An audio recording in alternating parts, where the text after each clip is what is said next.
আমি আজকে নারকেলের পুর দিয়ে কিছুগুলো পিঠা বানিয়ে নিলাম, সুন্দর সুন্দর কয়েকটা কালার দিয়ে। তো এখানে আমি চাউলের আটা দিয়ে একটা ডো করে নিলাম, শক্ত শক্ত করে। ডোটা সুন্দর হতে হবে। তো এভাবে ভালো করে ডোটা একদম মোলায়েম করে মসৃণ করে ডোটা মাখিয়ে নিতে হবে। তো ভিতরে নারকেলের পুর দিয়ে দিছি, দিয়ে এভাবে গোল করে তারপরে এখন একটা সোন দিয়ে এভাবে আমি ঘুরিয়ে ঘুরিয়ে নকশাটা উঠিয়ে নিচ্ছি।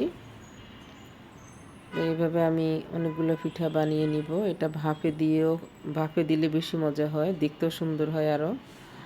আমি আজকে ভাজাটাই দেখালাম। এখন মাঝখানে একটা দেখার সৌন্দর্যের জন্য একটু কালার লাগিয়ে দিলাম, কালার ডো লাগিয়ে দিলাম।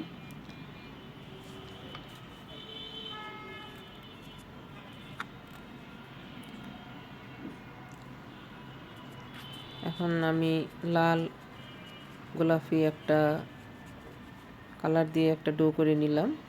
এই যে ভিতরে এইভাবে নারকেল দিয়ে ভালো করে এটাকে মুখটা বন্ধ করে এভাবে ঘুরিয়ে ঘুরিয়ে এটাকে আবার সফট করে সুন্দর করে গোল করে নিতে হবে, কোনো যেন আঁকা বাঁকা না থাকে। তো এইভাবে একটু মাথাটা উঁচু করে নিলে ফুলটা দেখতে সুন্দর হয়। আমার প্রথমটা বেশি ভালো হয় নাই, এখন আমি আরেকটা দেখাচ্ছি।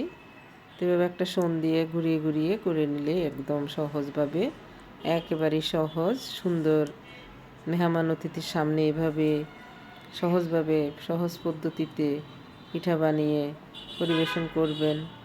নিজের কাছেও ভালো লাগবে, মেহমানদের কাছেও প্রশংসা পাবেন। দেখেন কি সুন্দর গোলাপ বানিয়ে নিলাম। এখন আমি তেলের মধ্যে ভেজে নিব। তো যারা তেল পছন্দ করেন না তারা ভাপের মধ্যে দিবেন, যাতে কালারটা আরও বেশি ফুটে ওঠে যখন ভাপে দেওয়া হয়। তবে আমি সবগুলা ভেজে নিয়েছি। একদম মুসমুসে করে উল্টিয়ে পাল্টিয়ে প্রথমে উল্টাভাবে দিবেন না, সোজাভাবে দিবেন পিঠাটা। তো সবাই ভালো থাকবেন, আল্লাহ হাফেজ।